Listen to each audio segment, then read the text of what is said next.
Good morning. अपना topic है आज का नरेशन। तो इस टॉपिक को बड़े सिंपल से हम समझने वाले, इसके स्टार्टिंग आपको बिल्कुल सरलता से करेंगे। नरेशन इसका स्पीच होता है। स्पीच और स्टेटस को मतलब हिंदी में रियल में एक कथन के रूप में, एक वाक्य के रूप में बताया गया है। इसके दो टाइप होते हैं। फर्स्ट होता है डायरेक्ट। डायरेक्ट माने किसी बात को मतलब खुद के द्वारा कहना है, इसको बोला गया है प्रत्यक्ष कथन। एक होता है इनडायरेक्ट स्पीच, तो इसको बताया जाएगा अप्रत्यक्ष कथन। छोटे छोटे पॉइंट रूल्स बनाए गए हैं जो उसको आप इसके द्वारा आपको समझने में बड़ी सरलता होएगी।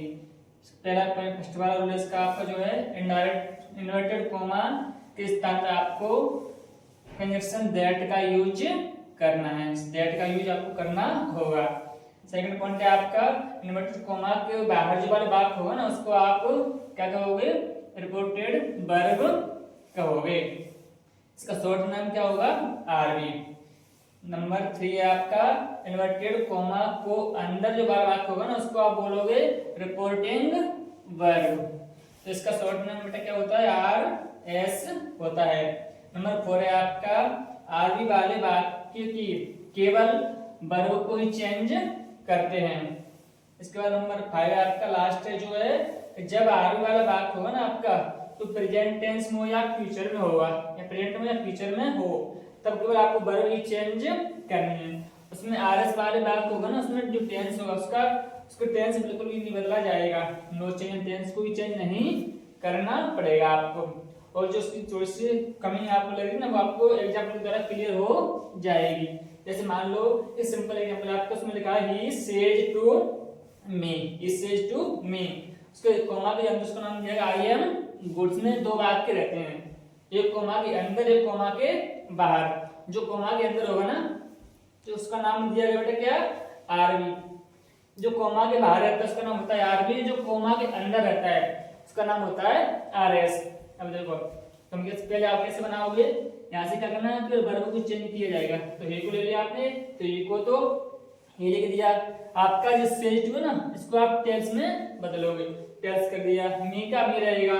अब किसकी बारी आती है? कोमा की, तो कोमा को हटा करके आप क्या लगाना है? कंजक्शन दैट का यूज करना है। उसके बाद में अब देखो यहाँ पर्सन दिए ना, पर्सन में आपके चेंज होती है। आपका आई दिया है, तो आई होगा फर्स्ट वाला, तो फर्स्ट वाला हमेशा किससे बदलते बेटा? सब्जेक्ट से बदला जाएगा। उसमें आई है तो उसमें क्या करना, आई को आपने ई को आई को ई में चेंज कर दिया, आई का ई कर दिया। अब जब इस ई के अकॉर्डिंग आपको यहाँ पर इज भी लगाना पड़ेगा, क्योंकि आई के लिए हम आता है, ई के लिए इज भी लगाना पड़ेगा।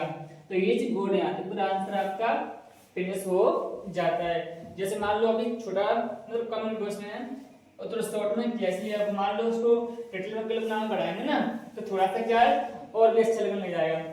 इसमें एक कम और करेंगे कल से, तो इसके मतलब जो 4 रूल और बच्चे बकाए हमको कल और हम बढ़ा देंगे। इससे क्या होगा, जैसे मान के चलो अभी तुमने जिसने कर लिया, इसमें इसके रूल बढ़ाएंगे, क्योंकि जब बार बार ना जहाँ पे जो कॉमा होता है ना, तो इस कॉमा के स्थान में आपको बार बार ये चेंज करने के लिए मतलब आएंगे। कभी से नेगेटिव में, फिर उसके बाद इंटरोगेटिव में आएगा, डब्ल्यूएच में आएगा। इसको हर बार चेंज करने के लिए आपको बार बार इसे करते जाएंगे। तो कुछ पॉइंट उसके 4-5 चार्ज हो गए, 5 के अलावा जो बकाया है आप कल भी कर लेंगे।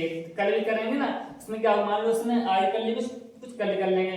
3 और 4 दिन आपको सिर्फ मान लीजिए, तो आप 4 दिन में 4 डेज में इसको हम क्लियर कर लेंगे। 4 दिन में आपको टॉपिक आराम से क्या हो जाएगा? क्लियर। कौन सा हो जाएगा? वो नरेशन। क्योंकि ग्रामर में सिंपल और टॉपिक होते हैं ना, वो सिंपल होते हैं, लेकिन आपका नरेशन होता है ना, ये बहुत ही हार्ड होता है। इसमें आपको थोड़ा तरीका से एक माइंड को ध्यान से करेंगे, समझेंगे ना, तो जो मान लो आपको बहुत अच्छी में जल्दबाजी में आराम से हो जाएगा। इसमें कोई जल्दबाजी, बहुत आराम से बड़ी सरलता से करेंगे इसको हम। इसमें टाइम और देने वाले 3-4 दिन दिया ना, 4-5 कर लेंगे, लेकिन उसको बड़ी सरलता से बड़े आसानी से करेंगे। क्योंकि पेपर में हर एक एग्जाम में 1-2 मार्क्स का परिमाण आता ही रहता है। इसके लिए आपको मान के चलो कि आप उसको पहली बार में आराम से करेंगे इस तरीका से, तो हो सके एक बार में आप उसके लिए हो जाएंगे। मान के चलो कई बार का एक बार में होता है ना, तो 2 बार में होता है, किसी बच्चे को 3 बार में हो पाता है वो, तो अपन कोशिश ऐसे करेंगे इसको एक बार में क्लियर कर लेंगे। इससे फायदा होगा अपना। मान लो एक बार में क्लियर, बट टाइम बचेगा आपका, टाइम के वजह से एग्जाम टाइम चल रहा है, इसलिए आपको इसी महीने में ग्रामर भी पूरी हो चुकी है। इसके बाद मेन चीज क्या बचा है? रिवीजन। तो इसके लिए क्या करना पड़ेगा आपको? बड़े ध्यान से मैंने जो रूल दिखाए हैं, इन रूलों को आपको 5 पॉइंटों को घर से पढ़ के आना है और कल आके आप सभी सुनाओगे, इसलिए ऐसा करेंगे। मान लो जो रूल आपने कल याद कर लिए 5, इसके लिए जो रूल बकाया बचे हैं 4-5, उन्हें कल और दिखाएंगे। 2 दिन में हो जाएगा, जो बचेगा उस 3 दिन में आराम से क्या करना, आपको 3 दिन के टाइम से फ्री कर लेंगे, लेकिन आपको इसके लिए खुद आपको याद करना पड़ेगा और कल में जाकर सुनाना भी होगा। इसी बीच में हम जाकर क्लास को आज खत्म करते हैं, इसलिए जो बकाया टॉपिक है ना उसे कल हम पूरा